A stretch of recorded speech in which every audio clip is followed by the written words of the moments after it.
सबको राम राम। शुरुआत एक चुटकुले से ही करते हैं अपन लोग। एक बार तीन दोस्त रहते हैं, बहुत गपोड़िए रहते हैं, बड़ी बड़ी फेंकते हैं।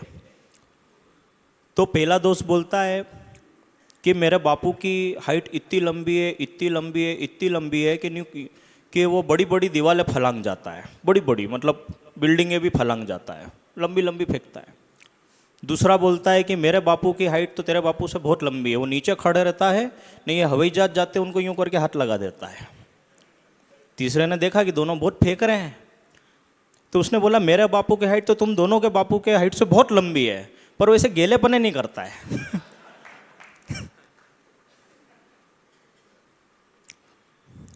तो अपन अब सबसे पहले वही शुरू करते हैं। मैं आज सबसे पहले अपन 175 नंबर पेज से शुरू करेंगे। 14वें नंबर का श्लोक। इसमें अगर इसको आप समझ गए तो अपने जीवन का सबसे बड़ा एक झंझट खत्म होने वाला है। बहुत बड़ी चीज़ है, इसको समझना पड़ेगा। क्या होता है कि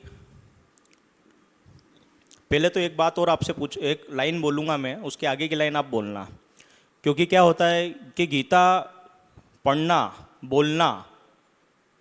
और बोलना आसान है, पर जीवन में उतारना क्या है? जोर से बोलो। ये प्रोग्रामिंग गलत है, ये बचपन से प्रोग्रामिंग ही गलत हो गई अपनी। अगर अपन सोचेंगे जीवन में उतारना ही मुश्किल है तो कैसे उतारेंगे? तो क्या बोलना अपने को आगे अब लाइन कि गीता बोलना आसान है और उससे भी सरल जीवन में उतारना है, उससे भी आसान है। तो गीता पे भाषण देना, गीता पे बोलना, गीता पे पढ़ना आसान है और गीता को जीवन में उतारना आसान है। क्योंकि जब तक किसी शास्त्र को, किसी सब्जेक्ट को आप आसान नहीं समझोगे तब तक उसको खोल के देखोगे ही नहीं। मैं जब पढ़ाई करता था तो मेरा एक दोस्त था, मोमेडियन था। वो जब भी मेरे को पढ़ाता था किसी भी सब्जेक्ट में, मैं उसमें अच्छे नंबर ले आता था। सिर्फ 1-2 घंटे ही पढ़ाता था। उसका एक डायलॉग था, मैं डरता था स्टैटिक्स और मैथ्स, बहुत आसान है, हमेशा ये बोलता था, बहुत आसान है, कुछ भी नहीं है, कुछ भी नहीं है, इसी तरीके से बोलता था वो। तो मैं हमेशा उसमें पास हो जाता था। क्योंकि क्या, हमें कॉन्फिडेंस आ जाता है तो फिर उस पर ध्यान देते, पहले ही मुश्किल मान लेंगे। तो गीता जीवन में उतारना आसान है, ऐसी बहुत सारी सकारात्मक हमको सोच डालनी पड़ेगी हमारे जीवन में, तब जाके हमारा ये सबकॉन्शियस तैयार होगा, हमारी भूमि दृढ़ होगी। अब सबसे पहले ऐसा चलता है ना कि ये विधि का विधान है, भगवान ने हमारी किस्मत लिखी है, भगवान ने मेरी किस्मत में ऐसा क्यों लिख दिया, मैंने ऐसा क्या किया था कि भगवान ने मेरी किस्मत में ऐसा लिखा, मेरे साथ ऐसा क्यों हुआ। दोष भगवान पे डालते हैं हम लोग, क्योंकि सबसे आसान ये होता है दोष किसी और पे डाल दो, खुद उत्तरदायित्व नहीं लेते हैं। पंडितों ने भी बोल दिया कि तेरी तो कुंडलिनी में ऐसा लिखा हुआ है, तू तो ऐसा ही होएगा, तेरा जो चिड़चिड़ा स्वभाव है ये तो इस ग्रह के कारण तेरे में आ रहा है, और ये तेरी कुंडलिनी में लिखा हुआ है, इसलिए तू बार बार ऐसा हो जाता है। तो हम भी उसको मान लेते हैं, और हमने मान लिया तो होना ही है।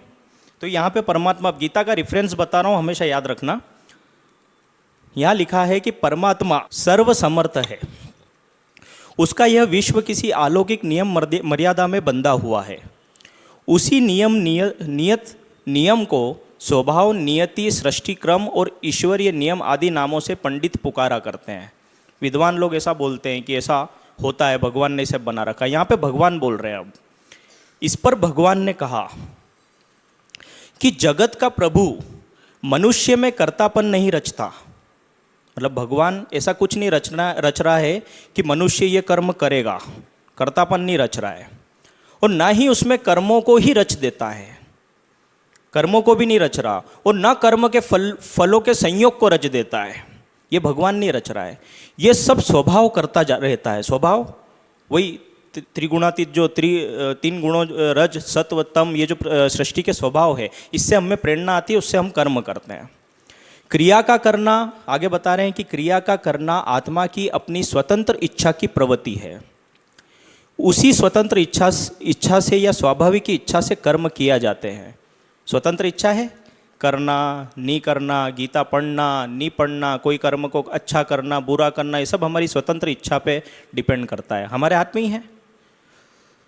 यदि प्रत्येक देहधारी में अपनी स्वतंत्र इच्छा ना हो, आगे भी बता रहे हैं, अगर उसमें स्वतंत्र इच्छा ना हो, उसमें कर्तापन भी भगवान ही उत्पन्न कर दे, कर्म भी ईश्वर ही उसमें रच देवे, अथवा बिना कुछ कर्म किए इष्ट अनिष्ट कर्म फलों का संयोग भी जोड़ दे, तो जहाँ उत्तरदायित्व ईश्वर का ही हुआ, वहाँ स्वतंत्र इच्छा रहित आत्मा भी काष्ठ पत्थर के सदृश अचेतन ही सिद्ध हो जाता है। फिर ये खिलौने की तरह हो जाएगा, है ना। वो गाने भी आते हैं ना, जितना चाबी भरी राम ने उतना चले खिलौना, तो खिलौना जैसे हो जाएगा। फिर तो भगवान ही सब कर रहे हैं, फिर आप और मैं और उनकी भक्ति करने में क्या है फिर, है ना। कुछ भी नहीं, सब ऑटोमेटिक हो रहा है। जैसे पेड़, इस पेड़ के पास ऑप्शन नहीं है, बारिश आ रही है तो छाता लगा लूँ, ऐसा कुछ भी नहीं है। उसको तो धूप भी झेलना है, सब झेलना है, पर हमारे पास तो सारे ऑप्शन है। हम हमारे सब डिसीजन ले सकते हैं। मनुष्य को सारे ऑप्शन दे रखे, स्वतंत्र इच्छा है कर्म करने की। इसलिए मैंने बोला कि जब भी कोई कर्म करने जाओ, सबसे पहले खुद से पूछो कि यह काम मैं क्यों कर रहा हूँ। उसमें आपका विवेक बीच में आ जाएगा। जब आप खुद से क्यों पूछ लोगे तो आपको पता चल जाएगा कि यह काम करना चाहिए या नहीं करना चाहिए। तो यदि प्रत्येक देहधारी में अपनी स्वतंत्र इच्छा ना हो और उसमें कर्तापन भगवान उत्पन्न कर दे, कर्म भी ईश्वर ही उसमें रच देवे, अथवा बिना कुछ कर्म किए इष्ट अनिष्ट कर्म फलों का संयोग भी जोड़ दे, तो जहाँ उत्तरदायित्व ईश्वर का ही हुआ, वहाँ स्वतंत्र इच्छा रहित आत्मा भी काष्ठ पत्थर के सदृश अचेतन सिद्ध हो जाता है। ईंट पत्थर जैसा हो जाएगा वो। आत्मा के मानने में फिर कोई भी सुंदरता नहीं रहती। मतलब भगवान डंडे से बैठ कर सबको घुमा रहा है, ऐसा नहीं है। तानाशाह नहीं है परमात्मा, उसने पूरी डेमोक्रेसी दे रखी है आपको, प्रजातंत्र, कि आप खुद अपने कर्म को रचते। आप चाहो तो देव बन जाओ, आप चाहो तो असुर बन जाओ, यही गीता बता रही है। आपके हाथ में है, आप अपने जीवन को जिस दिशा में मोड़ना चाहो मोड़ सकते हो। कैसे मोड़ोगे वो तो अपन समझ ही रहे हैं, विचारों के द्वारा। सबसे पहले विचार करना पड़ेगा। आत्मा के मानने में फिर कोई भी सुंदरता नहीं रहती, न ही यह विचार युक्त ही प्रतीत होता है।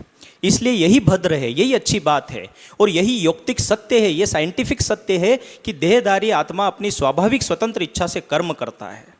इसलिए उसका उत्तरदायित्व उसी पर है और वही अपने किए का फल भोगता है। और निष्काम भाव से, जब वो मन में निष्काम भाव ले आता है, सारी कामनाओं को छोड़ देता है। कैसी कामना? वही मैंने बताया कि कोई कर्म करना है, जैसे मान लो आपको कुछ भी करना है, जैसे क्रिकेट खेलना है, आप खिलाड़ी हो और आप वर्ल्ड कप में खेलने जा रहे हो देश की तरफ से, और आपके मन में तालियों की वाहवाही की कामना आ गई कि मेरे तो तालियां बजेगी, मैं शतक मारूंगा, मैं ये करूंगा, तो उस दिन आपका परफॉर्मेंस भी बिगड़ेगा और मज़ा नहीं आएगा।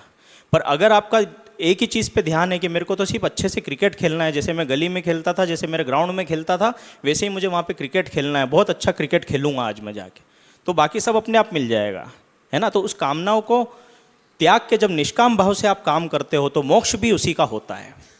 यहाँ यह जानना आवश्यक है कि दुष्कर्मों का करना, अब स्वतंत्र इच्छा दी है तो हम दुष्कर्म भी करते हैं क्योंकि स्वतंत्र इच्छा है, और कर्म करते टाइम हमको कोई भी डिस्टर्ब नहीं करता है, कोई भी भगवान डिस्टर्ब नहीं करते हैं। आतंकवादी भी जाते बम फोड़ने तो भगवान डिस्टर्ब नहीं करते कि बाद में उसको फल मिलेगा।